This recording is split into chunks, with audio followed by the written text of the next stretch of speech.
and gentlemen, welcome back to the Wrestling Rundown. I'm by myself. This is for Super Smackdown Live. Unfortunately, Kevin Hawk is feeling a little under the weather and is not able to join me. And of course, Thomas Wolf has done his part for the week, so he is not here, so I am by myself. But we're going to talk about the Super Smackdown Live, the holiday, the Christmas, whatever you want to call it, edition of SmackDown. This was live on USA, part of WWE Week. We had the Slammies on Monday. SmackDown was on Tuesday. Wednesday is now going to be Tribute to the Troops. And then they're not going to do anything for the rest of the week. So we get a break too. But let's go ahead and talk about what happened on the Super SmackDown Live. WWE, we're going to get the small stuff out of the way. We had two big championship matches, which is going to come later. But first off, we had WWE likes to do their Christmas storylines, that they do every year. So the one this year was Santino was trying to throw a party. The Cosmic Wasteland ended up ruining it, and while they tried to bully Santino, Titus O'Neil and Neville came to Santino's aid. So we ended up having a tag team match where the Ascension had Stardust in their corner. Titus O'Neil and Neville had Santino in their corner, which was awesome to see Santino getting involved in a storyline, even though he's not really an on-screen character very often.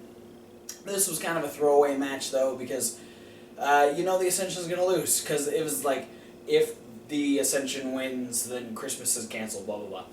So anyway, Cosmic Wasteland tries to bully Santino. Neville ends up diving into all of them. Victor gets tossed in. He gets booted, gets the red arrow, and the Faces pick up the win. It was there.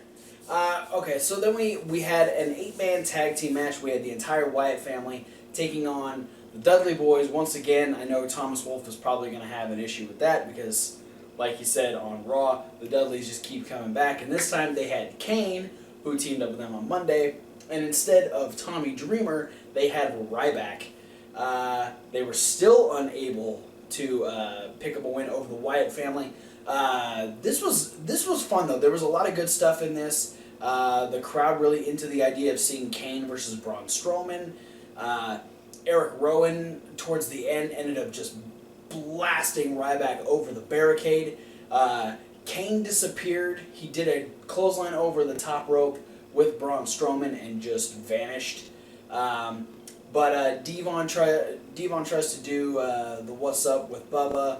He gets pulled down, ends up getting choked out, and then super kicked by Luke Harper, leaving Bubba to get hit with his sister Abigail. Wyatt family picks up the win. Does it mean much? Not really, because the Wyatt family keeps beating the Dudleys and whoever they team up with. So it's not really doing anything for them. But at least the Wyatts aren't losing. I guess that's an upside. What are you going to do? Alright, so then we had some build in the Diva storyline. We're having the tension build between Charlotte and Becky. And I feel like this one was forced. Because we had Becky at commentary while Charlotte went against Brie Bella. Match was good. Commentary was fun. Becky getting to tell her side of the story as far as whether or not she likes Charlotte's tactics in the ring, blah, blah, blah. She knows she's trying to be like her dad. So anyway, towards the end of the match, Team Bad comes down. They're all drinking eggnog out of cups, and they make their way around. And Becky notices that they're coming towards them, so she decides to, cut them off the path. She gets up out of her chair just in time to get eggnog dumped on her head by Naomi. She ends up spearing Naomi, starts beating her up on the ground, but Sasha and Tamina come in, 3-on-1 beatdown on Becky, and the commentary is like expecting Charlotte to leave the match that she's in. She's the champion. She's trying to prove that she is a dominant female in this division, and they're expecting her to leave this match to go help Becky, when I feel like Becky wouldn't be upset that Charlotte ends up making Brie tap out, Team Bad goes away, and yeah, I felt like they were trying really hard to add another level of tension in here, and I don't think it was necessary. We've already got great build as far as why Becky and Charlotte are having problems. Why would Charlotte leave a match to help Becky. I don't know. Charlotte was also playing heel in the Happy Holiday thing that they did, where she's like, "Oh, I don't think." She was talking about a fucking car or something fitting in a box. She was trying to be super diva. It was weird. So, I mean, I like the idea of Charlotte being a heel. I just don't know if they're... I feel like they're trying way too hard to make her heel. And it doesn't totally work for me. But we'll have to see what ends up happening. Alright, so our last match before we get into the title matches, we had the League of Nations, represented by Alberto Del Rio and Rusev, taking on the Usos. This was a good match to have, especially after what happened on Raw with the League of Nations taking different people out, and the Usos being the last two that they took out, seeming like the Usos were going to help Dean Ambrose in the cage match against Sheamus. So this turns into a tag team match. We got Sheamus and Wade Barrett out in League of Nations corner, obviously. Great match. Lots of good tag team work, obviously by the Usos. The League of Nations really starting to work together really well. I hope they continue past whatever the next step in the Sheamus Roman Reigns thing is, because I feel like having a group like... I'm biased because I like stable warfare. I like having stables there. I like having groups. It's my favorite part of wrestling, which is why the New Day are so cool. But the League of Nations, especially with having this thing where they set up Sheamus and he bro kicks people, I feel like they could start doing that with Barrett and have him just bullhammer people. They could like sacrifice people to Rusev, setting them up for the accolade and stuff like that. I feel like they can really build on this and really make it a cohesive unit that could potentially dominate in WWE. Will they continue to do that? We don't know. But this match was great. Like I said, lots of good tag team work. So we get towards the end. Jay is set up for the double stomp, and he starts to block it because he's able to pull himself up, and he grabs Del Rio by the hair. But Barrett gets up on the apron, distracts the referee, allows Rusev to come in and super kick Jay, who is then just like dazed, and he's trying to bring himself back up. He gets the double stomp, and the League of Nations pick up the win.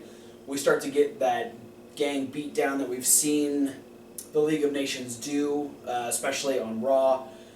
They start to attack Jimmy, since Jay's already been taken out by the double stomp. They get Jimmy, and they actually wrap the U.S. title around his head, and Sheamus is getting ready to give him a bro kick.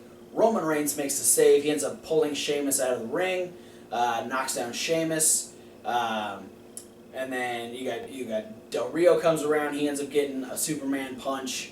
Barrett gets a Superman punch, and then he gets in, and he ends up trying to take out Rusev. Rusev ends up getting a super kick, and it was a good moment for Roman Reigns. They're not really having Roman Reigns do much, which is kind of weird because he didn't have a match on Raw, and he didn't have a match tonight. He just had moments.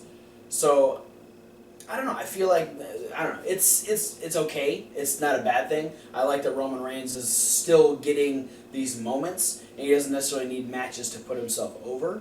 But I feel like this is different than what WWE usually does. They usually have their champion out there all the time doing stuff. Not so much this time. But he and Jimmy end up taking out the rest of the League of Nations. He celebrates in the ring with the Usos, and the League of Nations are pretty pissed off. But yeah, it was good. It was a good moment for Reigns. I like that the Usos are continuously being pushed. They're a fantastic team. But speaking of teams, all right, we're getting into the two big matches here. We opened up with the WWE Tag Team titles on the line. The New Day defending against the Lucha Dragons. Lucha Dragons beat the New Day last week on SmackDown, earning themselves this title opportunity. And this match was fantastic. I mean, the New Day comes out, cuts a Christmas-themed promo saying that they're going to come out with an album. That was hilarious. But this match was just so good. The Lucha Dragons, usually there's one that really outshines the other, but both of them were on top of their game. They're flipping all over the place. We got Kofi and Big E representing the New Day with Xavier Woods doing the trombone and the manager stuff on the outside. Just these teams just went at it, and the fact that this was the first match on SmackDown after what they did at TLC, the tag team division is fantastic right now.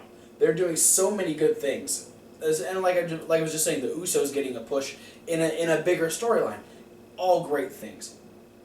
Big E is just throwing Kalisto around.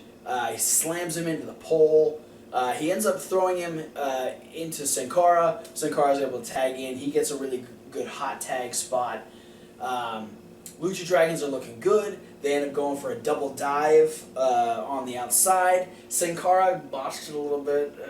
He kind of face planted. He was okay, and he was still able to continue with the match, so I won't dwell on it too much.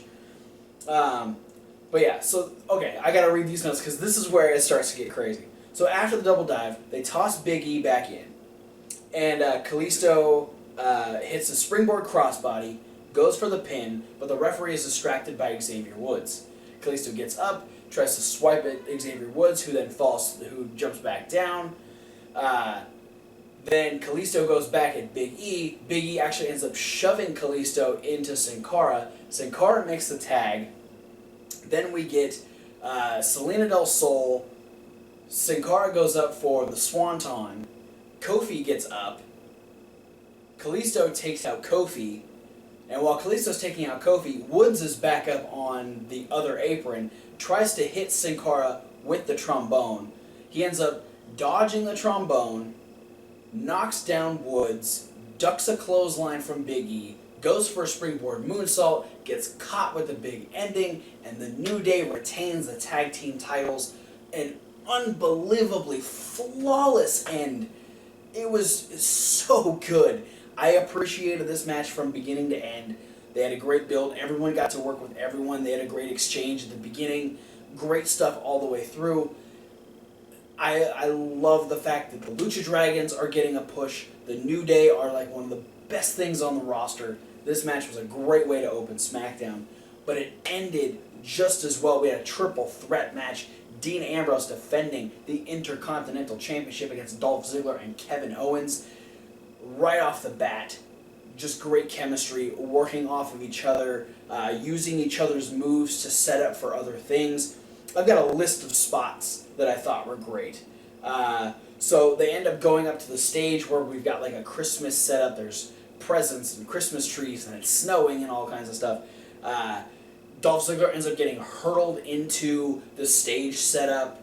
Owens and Ambrose start fighting it out a little bit. Owens goes to powerbomb Ambrose off the stage. Ends up getting super kicked by Ziggler. Ziggler and Ambrose decide to work together, and they toss Kevin Owens off the stage onto another Christmas setup on the floor. And while Owens is down there selling, we get Ambrose and Ziggler start fighting back to the ring. They end up having a great spot. Owens ends up coming and stopping a superplex, and he ends up grabbing Dean Ambrose, and so Ziggler jumps off. He grabs Ziggler, and so Ambrose jumps off. He pushes Ziggler off of his shoulders. Then Ziggler hits Ambrose with a super kick.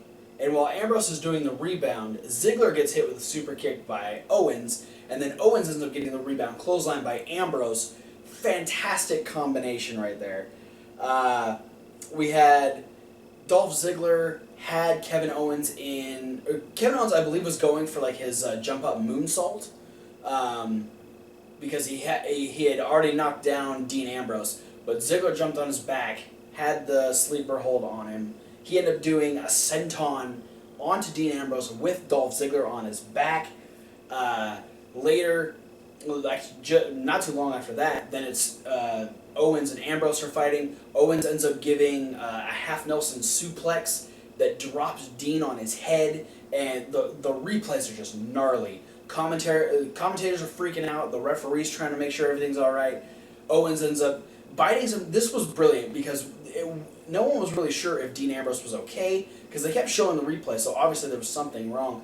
But Ambrose, while he's dealing with that, Owens is over here beating up Dolph Ziggler on the outside. So, he's like trying to take out one threat and then he goes back in. He tries to, he's getting in Ambrose's face. Ambrose slaps him. So now you have Ambrose who's like really messed up, but trying to get back into the match.